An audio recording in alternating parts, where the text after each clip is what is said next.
Hey friend, welcome back to my channel. If you're new here, which you most likely are, welcome to my little family. My name is Jada and today we're going to be talking about Love Island episode 22. Before we jump into the video, make sure you like this video, subscribe to the channel, and turn on your post notifications so you know when I post another video. I've debated back and forth so much whether or not to just talk about the recoupling period, because everything before the recoupling doesn't really matter. You know, I just want to get to the spice. I wanted to get to the good stuff, right? So I'm just gonna glaze over everything before the recoupling, and then we're gonna just jump into the recoupling. Okay, all right, okay. We start off this episode where we last left off our previous episode, with everybody hanging out and everything winding down for the night. And over at Casa, Isiah and Phoebe are chilling, hanging out or whatever, cuddling on the daybed. And she asks him like, oh, are you happy? And then he responds, yeah, I'm happy. And then when we go to the confessional, he's basically like, no, I don't know, I'm still really confused. It's based off of his body language in the confessional and just like his tone of voice and everything. He's still very confused. He's not happy. I can tell he's just not happy with the circumstances that he's been dealt with. And it's okay to be upset that you know you're gonna hurt someone's feelings that you're growing feelings for. So I give him that. So then we pan over to Chaz and Bella having a conversation. You guys know how I feel about Chaz. I don't like the boy. I'm sorry. Like, I don't care for his end. You know what? I'm not even gonna sum it up to him as a person, because you know we don't know these people for real. But based on the actions he has shown us so far on this show, I don't like him. I just don't. So to see a few girls trying to vie over his attention, it's just why?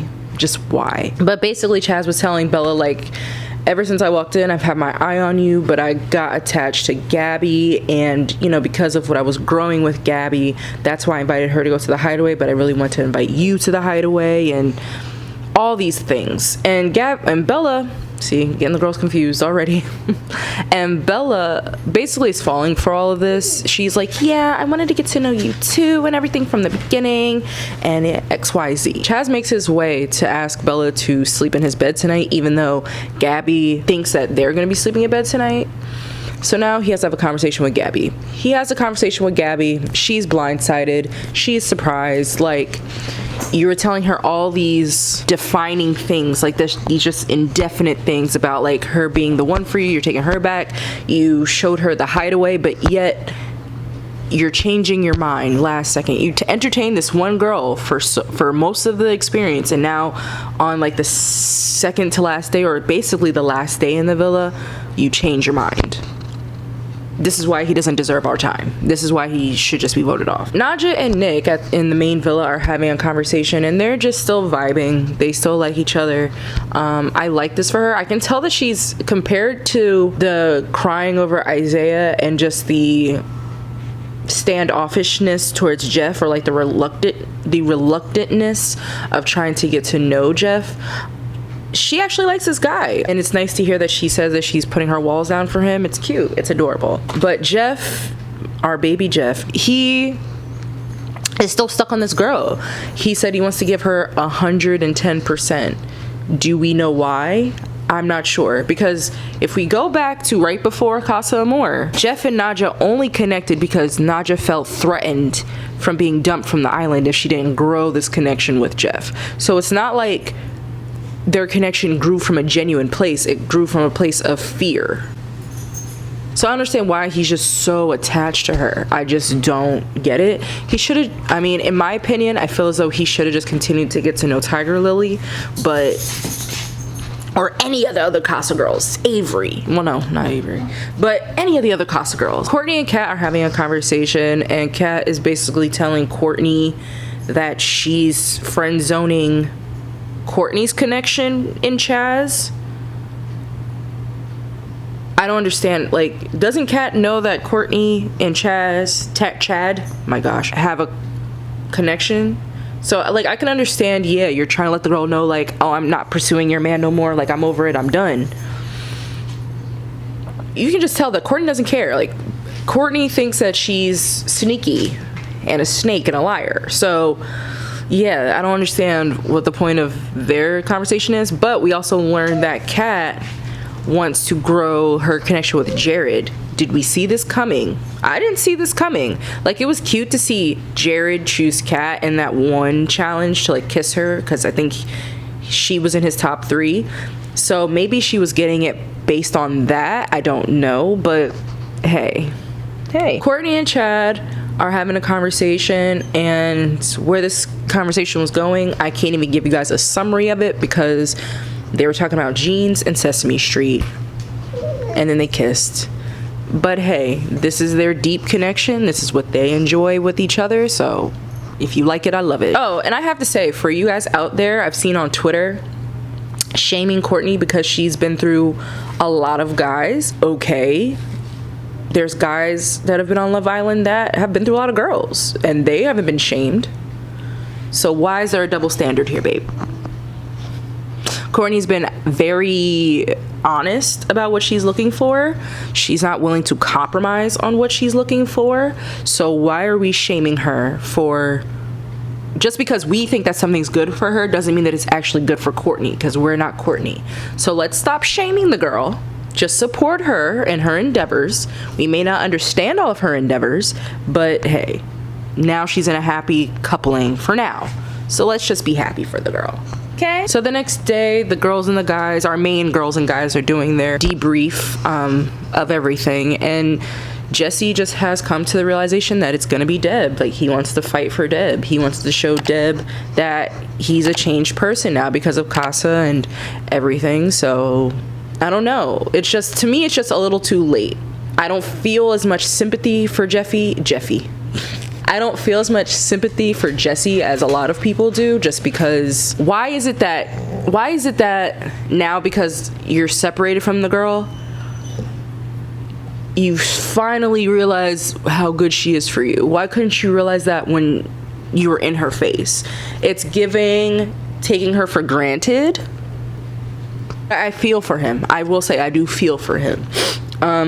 Isiah's still torn. Don't need to elaborate that anymore. We've had literally 2 episodes of him being torn between Phoebe and Sydney, so we don't need to talk more about that. And Jeff, again, explains how much he wants Nadja, and he was going to go 110% for her when he gets back. Over in the main villa, Zeta is saying that she is so ready for her Timmy to come back. She is... Sorry if you guys hear my dog. She's crying because she can't get her toy, but... I'm gonna get to her in a moment. Zeta is just so ready for Timmy to come back. She can't wait for him to come back. She's already choosing bathing suits for him to look at her in. So yeah, it's gonna be great. And Courtney is waking up today saying that she wants to try to talk to Sam. Who is Sam? I don't know. Haven't seen his face all Casa Amor, but she wants to talk to him and see how their connection is, because she feels pulled to him. We get to Courtney and Sam's conversation, and again, can't really give you a summary because I feel as though she was just trying to have this conversation with him just to try to kiss him and see if that sexual connection is there, and she said it was. Now she's a little bit torn between Chad and Sam, even though I feel like she's still gonna choose Chad just because he gives her both that sexual and spiritual mental connection. I mean, for me personally, it's just the more logical choice, but hey, some people don't choose logically. It is what it is. After Courtney and Sam's conversation, Courtney and Zeta have a conversation, and she's basically expressing to Zeta how she is confused about now who she's gonna choose and everything, because she kissed the boy and she doesn't know what she's gonna do between Chad and Sam, even though Zeta hints that you should do Chad, baby, because why not? So now we got a text that the recoupling is happening tonight. So excited. So we're just gonna jump to the recoupling now, because I don't care about what happened in between the text and the actual recoupling starting. So boom, we start off with Courtney. We're gonna start easy and then work our way to the drama. Courtney decided to couple up with Chad, which is, I'm sure it's like really no genuine surprise to anybody, because Sam was so last minute. Like, why would she choose Sam over Chad when she's actually had conversations with Chad? But the big question is, will she stay with him? Will another guy turn her head? We don't know. We will see. Kat decided to stay with Chaz just so that she can get with Jared, which is cool. Chaz was using her anyway, so why not her continue to use Chaz? I mean, hey, Chaz decided to bring back Bella.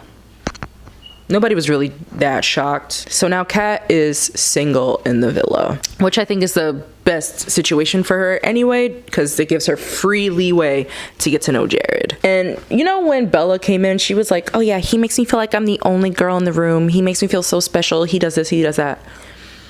Count your days, babe. That's all I'm gonna say is count your days.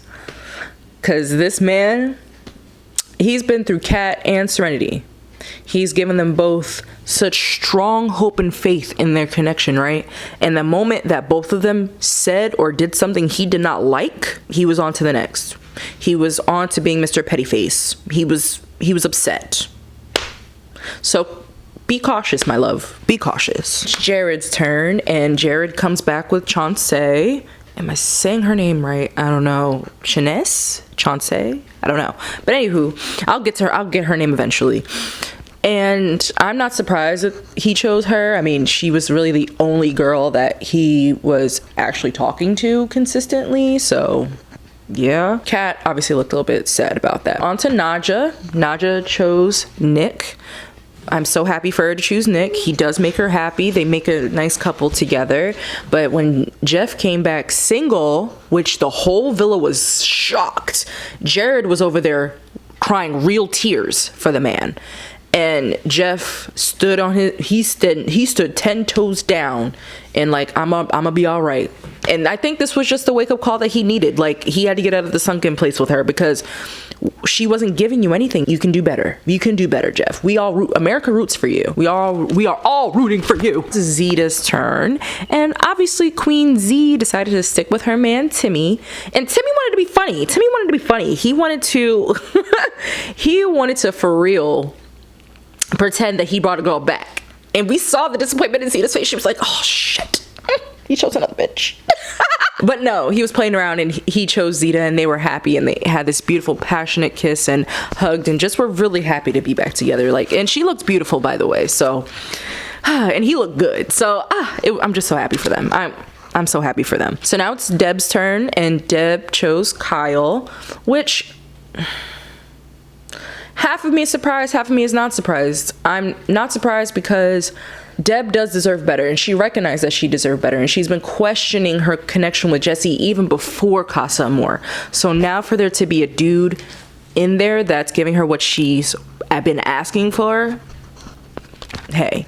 But I am actually aware though of the accusations against Kyle. So besides all that stuff I was saying about him giving her what she needed and all that stuff, I'm just uneasy because of all of that. So it kind of makes me look at not her connection to him, but him pursuing her. It just taints it now. It just genuinely taints it, because Deb does deserve what Kyle is giving her, but just not from Kyle because of his shiesty past and accusations. So all this is alleged, but still, it's just not good to see because Deb is such a good person. So Jesse comes back alone, as we all know he would, and this is real tears time. Like, this is actual real tears for most people. I was starting to feel a little bit bad for Jesse, but at the same time, like I said earlier, I don't feel bad because you should have known from the get what you had in front of you. When you're in a real relationship with somebody in the real world, you have to work for them. You have to graft. Like, you have to date. You have to be purposeful. But Jesse wasn't doing all that. He was just floating around like, oh, this is my girl. This is whatever. This is what we're going to do. This is where I'm at. This is where I'm going to stay. But that's not fair to her. But I just hope that Jesse is true to his word about wanting Deb, and he does work to get her back. Because I do think if he works hard enough, she may be able to get him back. Oh, and I was going to say, Jeff, while all this is happening and Deb is choosing Kyle, Jeff needs to pipe down. Pipe down. Was it you or was it your evil twin that was telling Isiah in the villa that he needs to choose Phoebe or do what's best for him, right? Right? Finally, Sydney's turn. And Sydney, as we all know, decided to stick with Bae. And Bae did not decide to stick with her and brought back Phoebe. I saw the emotion in her eyes and her holding back those tears, but the way she stood up for herself and said, I am a queen. I am not worthy of this. To him, I'm so proud of her. I was really ready for this verbal carnage to happen. You know, I was ready for it. I was waiting for it. But it didn't happen.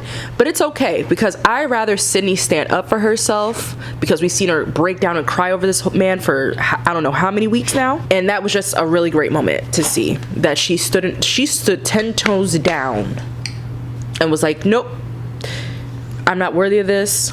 You have fun with your little girl. I'm gonna be over here. She did cry after she sat down, like she, you know, it started to come out a little bit. But hey, I'm just happy that she stood up for herself. I'm proud of this girl. I really am proud of her. Isiah says that he doesn't really regret it. He wants to give Phoebe a chance, yada, yada, yada, XYZ, whatever. And then that's the end of the recoupling, guys. After the recoupling ended, Nadja was trying to beg Jeff to have a conversation. Jeff was like, I'm good. I'm good off that. I'm good off you. Good for you, Jeff. Stand in your power. Stand in it. Deb is over there crying over the whole Jet situation.